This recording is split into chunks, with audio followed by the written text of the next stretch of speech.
So the title of my talk this morning is Generosity, Expanding My Views. So this is quite a week for me. It's my last week at the Pine Street Sangha building. Now, let me be clear. We are saying goodbye to the building, not to our nonprofit. We're going to continue on, much like Sati Sangha. We'll be mostly online, and we'll have some groups that's going to meet in person at a few people's homes, thanks to their generosity, and we're finding some community spaces to meet as well. This transition is bittersweet. I've shed a lot of tears in the past week, and I don't cry easily.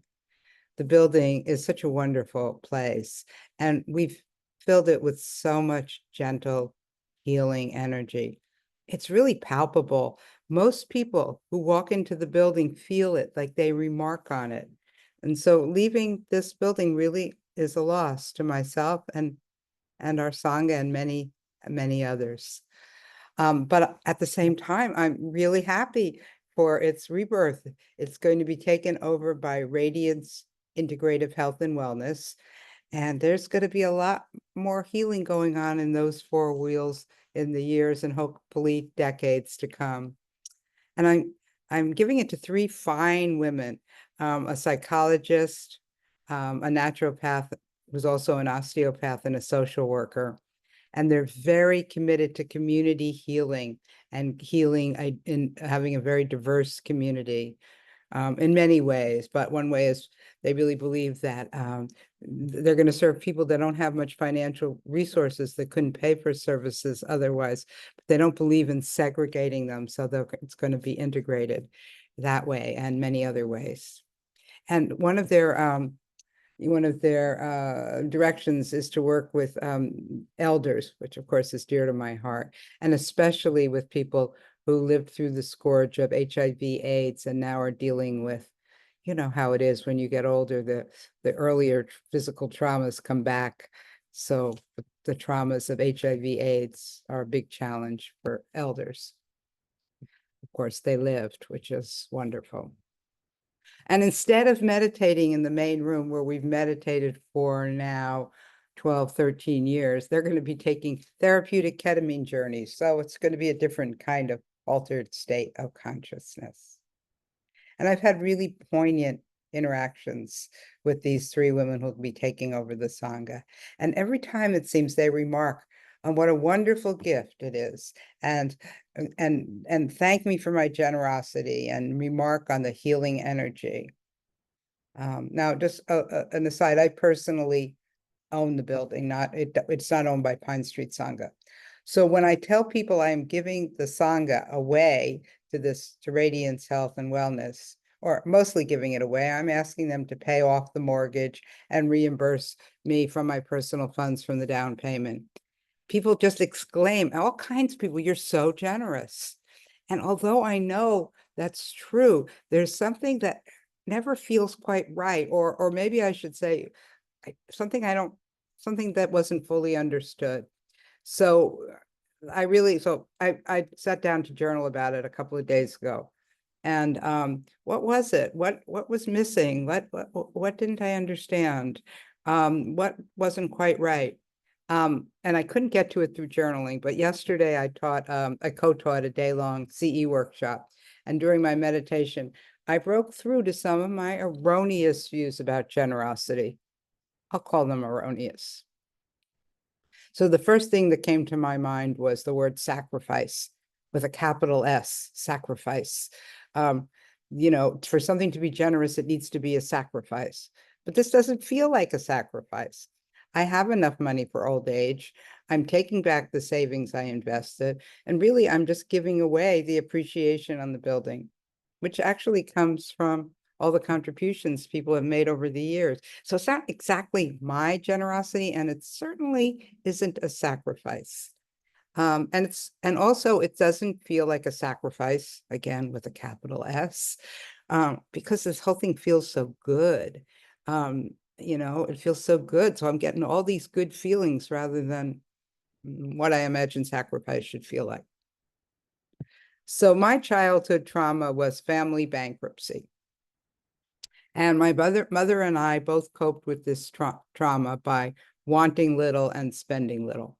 By the way, my sister coped with it the opposite, by wanting a lot and earning a lot. But at any rate, my mother and I went this other route, which led her to having some money to give me after her death because she didn't spend it. And we had this really lovely kind of, what do I just say, intuitive conversation when she was quite old, really a few years before her death. And she said, "What are you going to do with this money I'm going to give you?" And then she remarked, "I think you're going to buy real estate with it." And I said right then and there, "Yes, that is what I'm going to do." It was a moment of knowing. And so in a way, knew I was going to do this, buy this piece of real estate.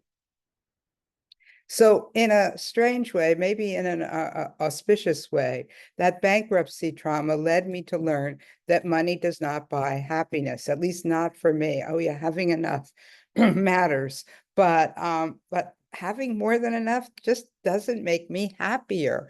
So again, it's not a sacrifice to give away something that's happier. In fact, giving it away is what makes me happier. So another memory, quite a long time ago, decades ago, a dear Dharma friend suggested to me, try giving more away and see how it feels. I bet you'll feel good. And so I very intentionally took her up on the experiment. I started to give more away in different ways, but one of my strategies was, around midway through meditation retreats, I would decide how much dana I was going to give. And then for the rest of the retreat, I challenged myself to double it.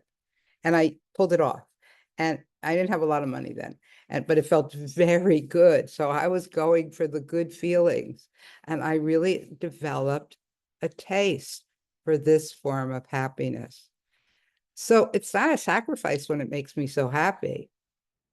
So then I uncovered another view about generosity in my meditation. There should be no personal gain from it. It should be completely altruistic. But this isn't, because I'm partly giving it away to who I'm giving it to, because I want my legacy to go on, my legacy to have a rebirth. I poured my heart and soul and money into making this building a healing space. By the way, as did many others. And I want that to continue. Another thing is I don't have children, so I kind of feel like this is the legacy I'm going to leave behind when I die. No, it won't be the same. It won't have the same name, and it won't have the same people, and my name and myself will not be attached to it. Though I guess that's true of a lot of legacies that happen after death. This one's happening before death. So Sunday, this Sunday is the gathering to say goodbye to the building. The movers are coming on Monday. Radiance is taking possession on Tuesday, October 1st. So you're invited Sunday. You could join us from 4:30 to 6 p.m. at the building 8125 Southeast Pine in Portland. Though I don't think most of you can, because you live all different kinds of places. So maybe you could join us in spirit, because you too are part of Pine Street Sangha in the past and hopefully in the days and the future.